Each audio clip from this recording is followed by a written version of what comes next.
గణితం అంటే ఏమిటి?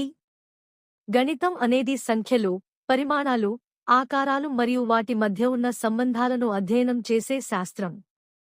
సాధారణంగా మనం 1, 2, 3 లాంటి సంఖ్యలనే గణితం అనుకుంటాం.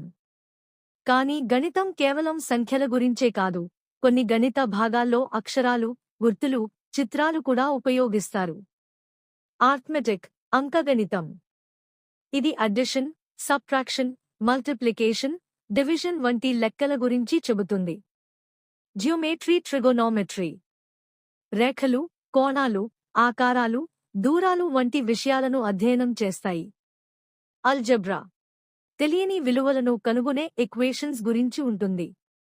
ఉదాహరణకు 5x5 10. Statistics, probability.